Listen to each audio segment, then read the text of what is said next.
Welcome back to the Deep Dive.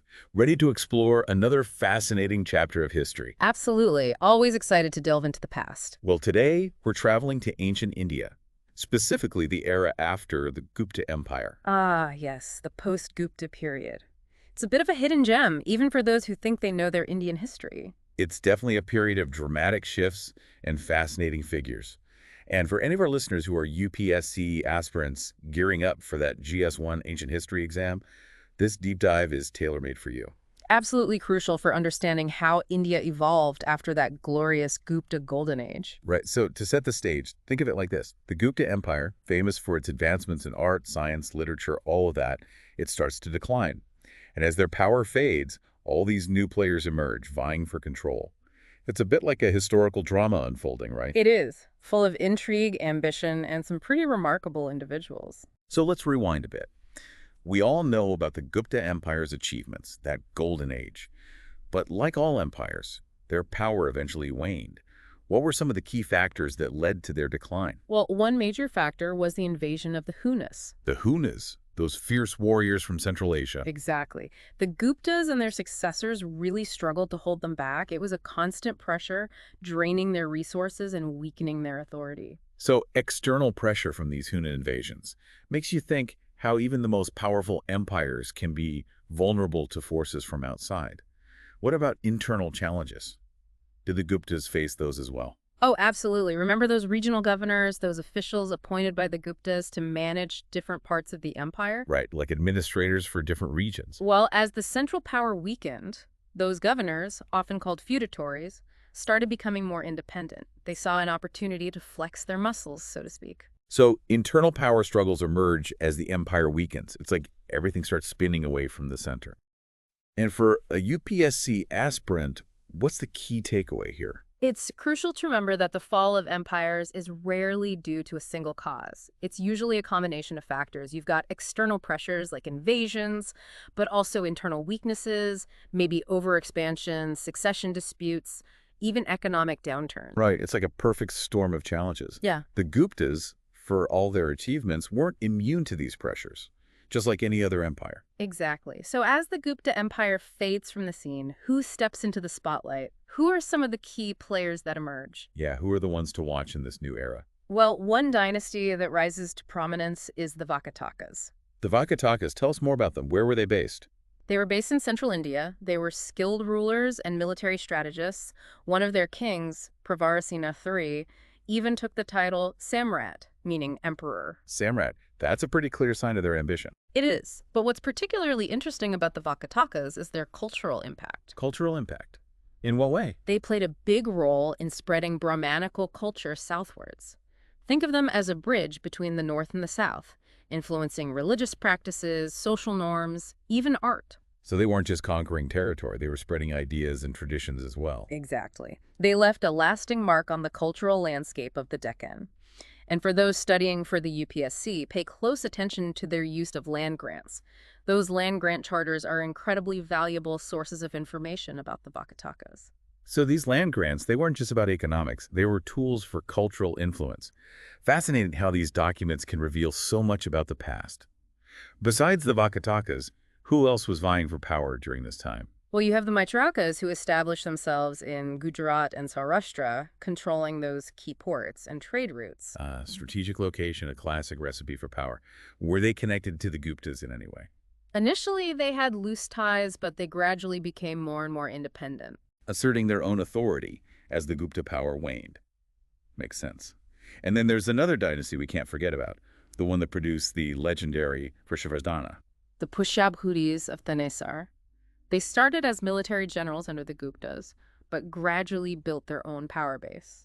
So a bit of military might, a bit of political maneuvering, the classic recipe for success in these times. Absolutely. They also formed key alliances through strategic marriages, a classic move for any aspiring dynasty. Right, marrying into power and influence. But speaking of the Pushabhuris, we can't overlook their most famous ruler, Harshavardhana.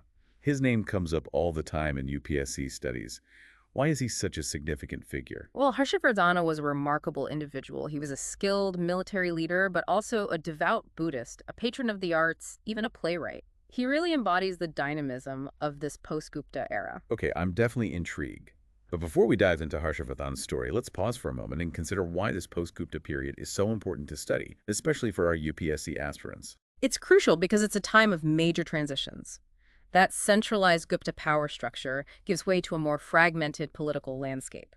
These regional dynasties, their interactions, their cultural contributions, they all help us understand how India evolved. It's about understanding those forces that shaped the political and cultural map of the subcontinent.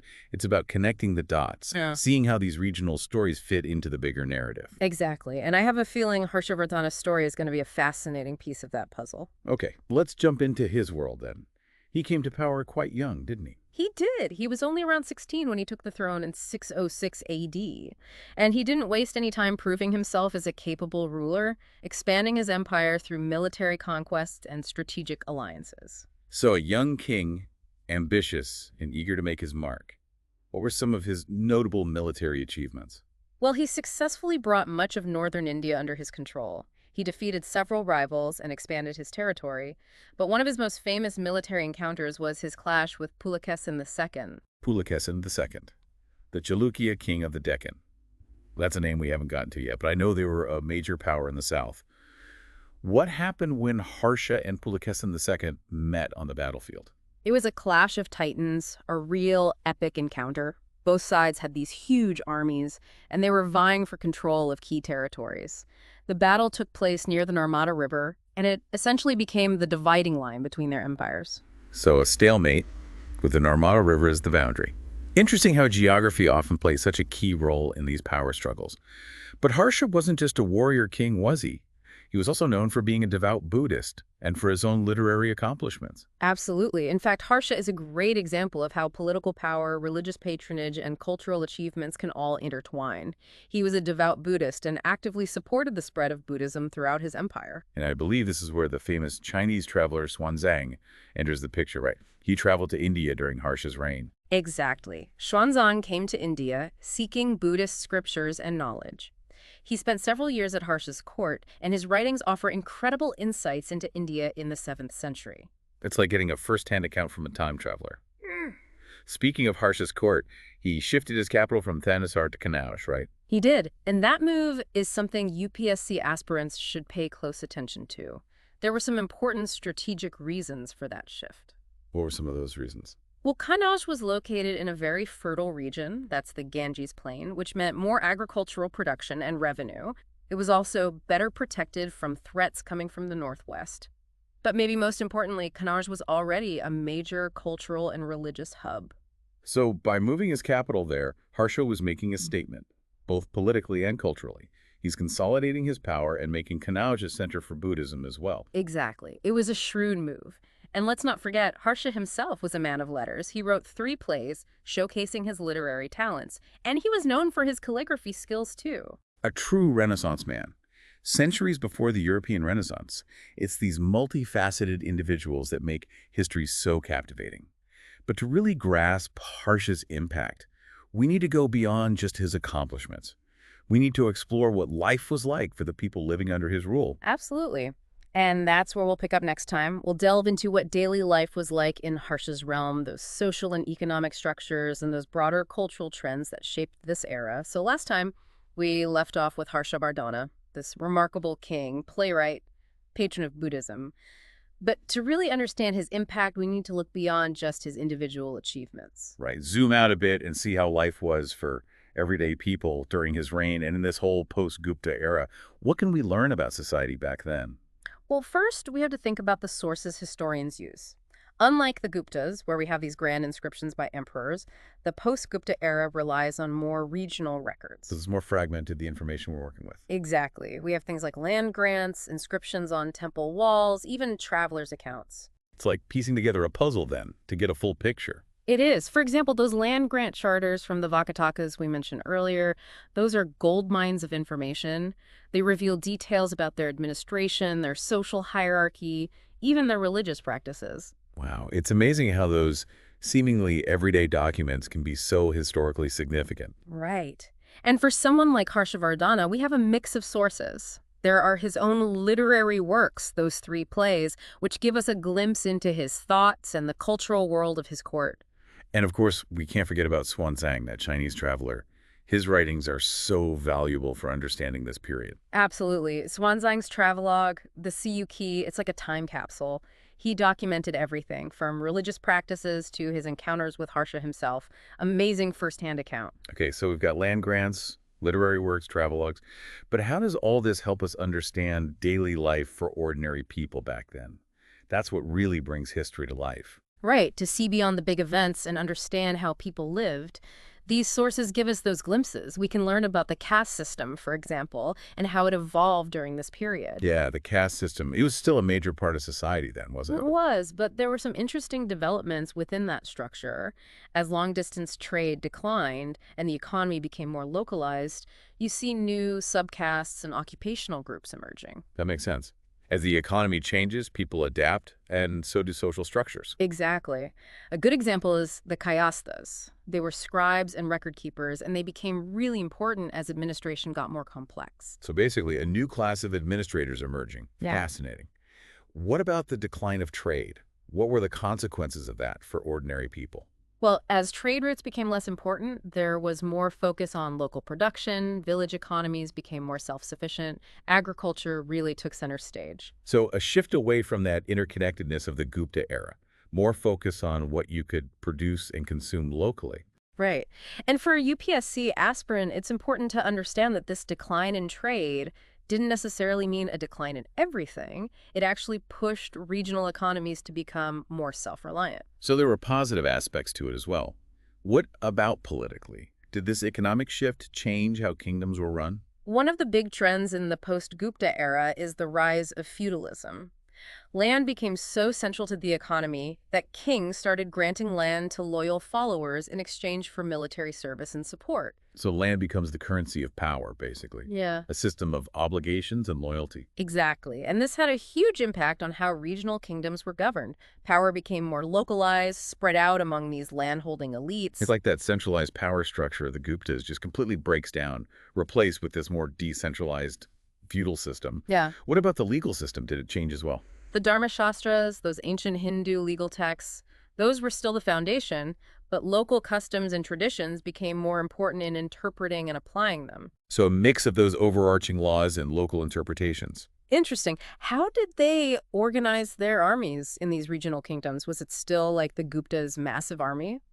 Not really. With feudalism, you see a shift in military organization. Instead of a standing army, rulers relied on levies from their vassals, those land-holding elites we talked about. So the army structure reflects the feudal hierarchy. Everything's interconnected. Did this change how they fought wars? You still had major battles, like the one between Harsha and Pulikas II, but warfare also became more fluid, with lots of smaller conflicts, raids, shifting alliances, that kind of thing. It was a constant struggle for power.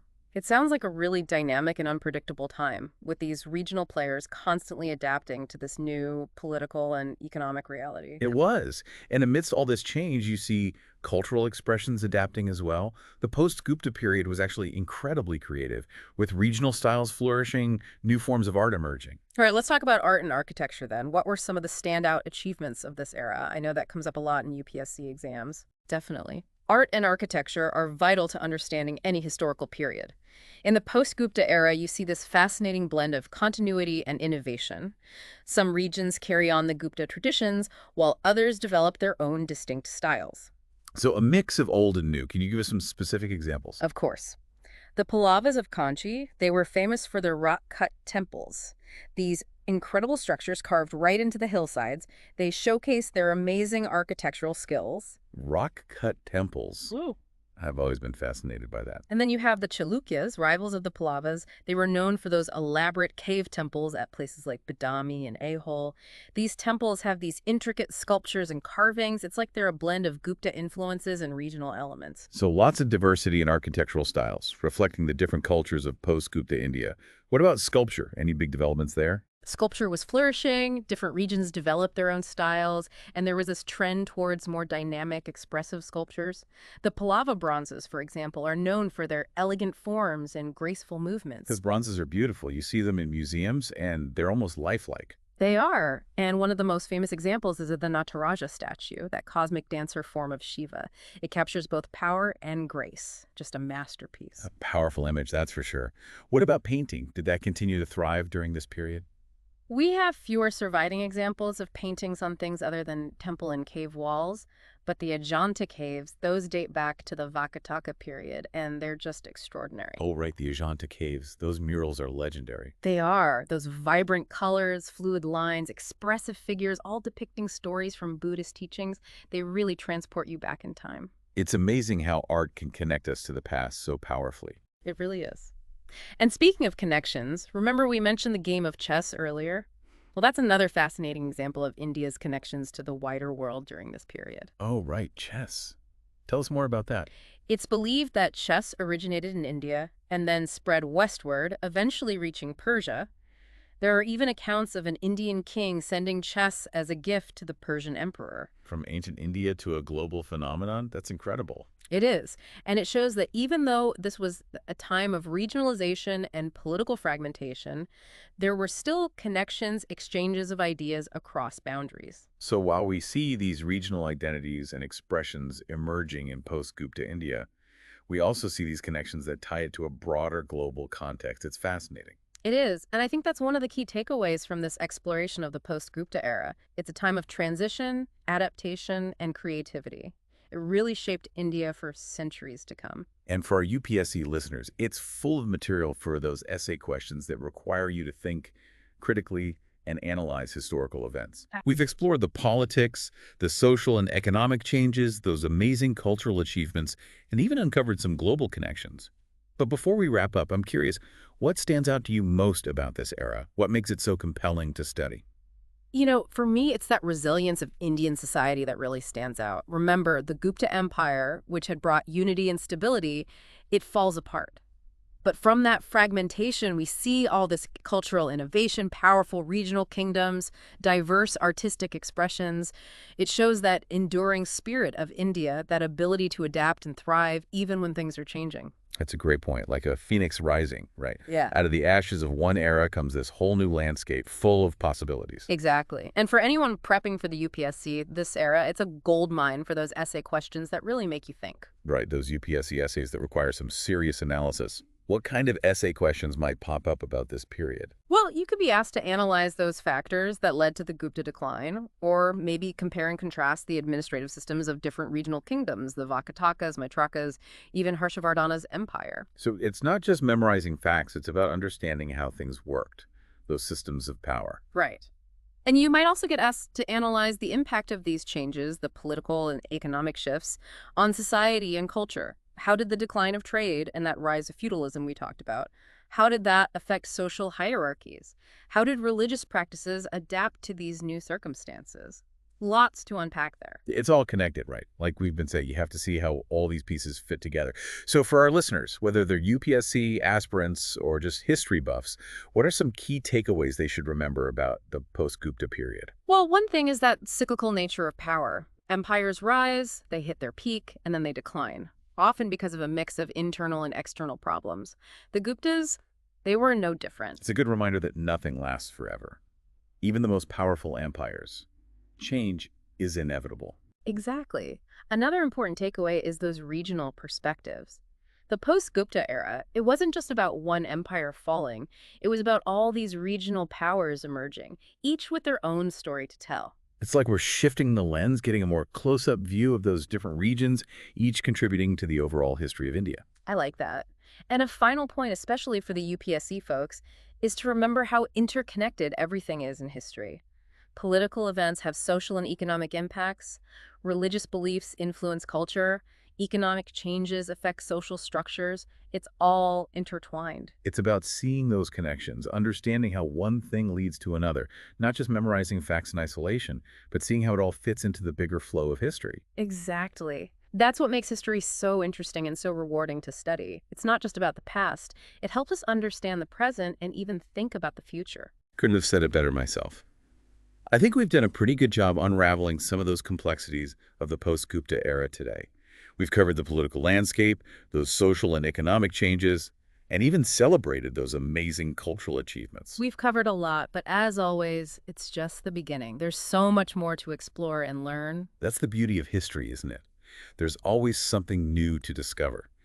And for our listeners, whether you're prepping for the UPSC exam or just love learning about the past, we encourage you to keep exploring, dig into those source materials, learn more about those regional dynasties, and let the post-Gupta era inspire you. Absolutely. Remember, history is more than just dates and names. It's a tapestry woven